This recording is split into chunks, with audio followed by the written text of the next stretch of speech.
separated when I was really little, before I was even born. It was sort of like a one-night thing, except it was in the day, in a meadow, where my mother went to watch my father pass by every day. I never really knew my father. I mean, I always knew who he was, but he was never really around.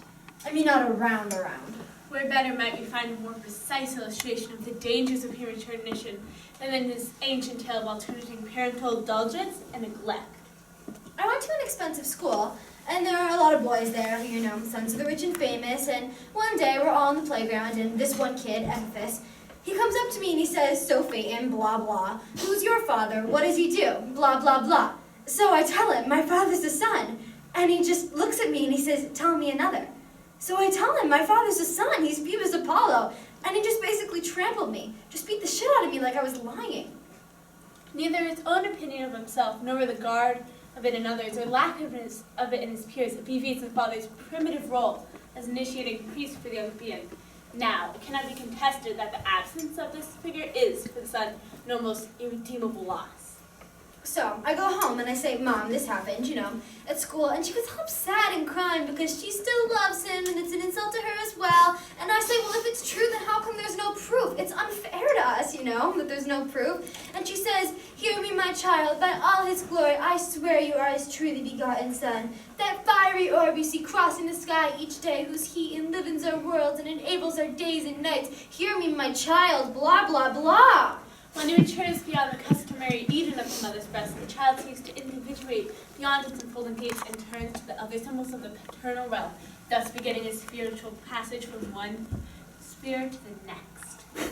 So she tells me to go over to the valley where my dad works, and you know, ask him to set things straight, to do right by me.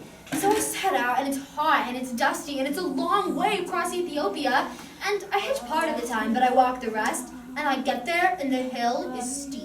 But this passage is never easy. At the door are my dad's secretaries, the days, the hours, and the centuries. But they recognize me and they say going in. And there he is, all shining and golden. And I can't even look at him, he's so bright. And do you know what he says to me? He says, "My son, you are welcome. Speak Phaethon to your father." I cannot even tell you what this was to me. So I just tell him everything, just spill my guts. And he listens. And he says, "Let me grant you a favor." Let me grant you a favor. "Whatever you ask shall be yours." Whatever you ask shall be yours. I mean, there's only one thing I want. It's obvious, right? So I say, "Give me the keys to your car." And immediately he starts backpedaling, saying, "It's his job, It's my job. and no one else can do it." You can't do it. And up in the sky, there's a lion and a bull and a scorpion There's a scorpion. to get me. And I say, "Give me the keys to your car. I want to drive it myself across the sky. It's my turn. You promised. I want to light the world today." The father, or his substitute, must be assured, before he transfers the symbols of adult vocation, that the son is no longer operating by infidel complexes, he might dangerously redirect his new path through the unconscious promptings of self-aggrandizement, personal preference, or even resentment. "Where have you been all my life, Dad? It's my turn." So he hands over the reins, but he won't stop giving advice, like, "Don't fly too high, Don't fly too high. nor too low, stay in the tracks, go slantwise." Go slantwise. On, but I didn't listen. Myths are the earliest forms of science.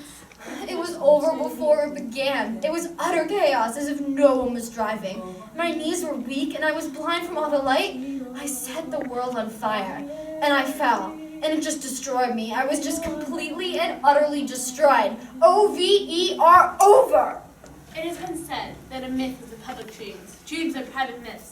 Unfortunately, we give our mythic side scant attention these days. As a result, a great deal escapes us and we no longer understand our own actions. So, it remains important and solitary to speak not only of the rational and easily understood, but also of the irrational, the ambiguous, and the ambiguous. So, to speak both privately and publicly.